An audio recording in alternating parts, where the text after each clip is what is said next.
Hi friends, welcome to my channel. आज आम करवा चिंगुड़ी मलाई मसला। बहुत टेस्टी आउ बहुत क्रिस्पी भी। आपन देखंतु केमती याकु मु बनैछि। प्रथमे चिंगुड़ी रे लूण हळदी आ अल्प टिके रेड चिली देकी ताकु मैरिनेट करि देबा। तापरे अल्प सोरिष तेल पकेकी मैं को भाजी फास्ट देखु एबे चिंगुड़ीटा मोर पूरा भल कि भाजी हो गलानी।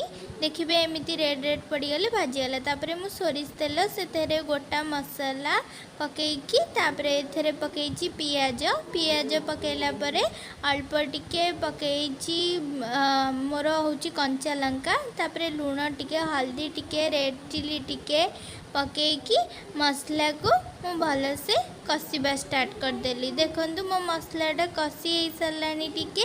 तापरे मु अदा और रसुण को बाटिकी रखी से पकईची। एबे देखंतु मो मसला टमाटो न पकईकी भी केते रेड रेड देखा जाउची। तापरे मु टमाटो को भी पकईची।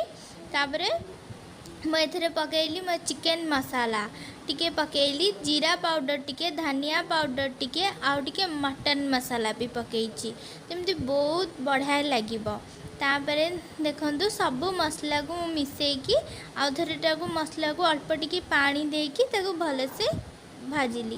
तापरे मो मसला हो गला परे चिंगुड़ी पकईची मसला ता सहित चिंगुड़ी की मु भलरे भाजी देली। एबे बहुत बढ़िया भाजी हो गला। मु आलू भी पकईची, सिझा आलू पकईकी सिझा आलू चिंगुड़ी को मसला सहित भल से मिसई देली। एबे देखंतु मिसी गलानी मो मसला भी हो गलानी, तेल छाड़ी गलानी। तापरे मु एथरे गरम पानी करिकी दे देइची।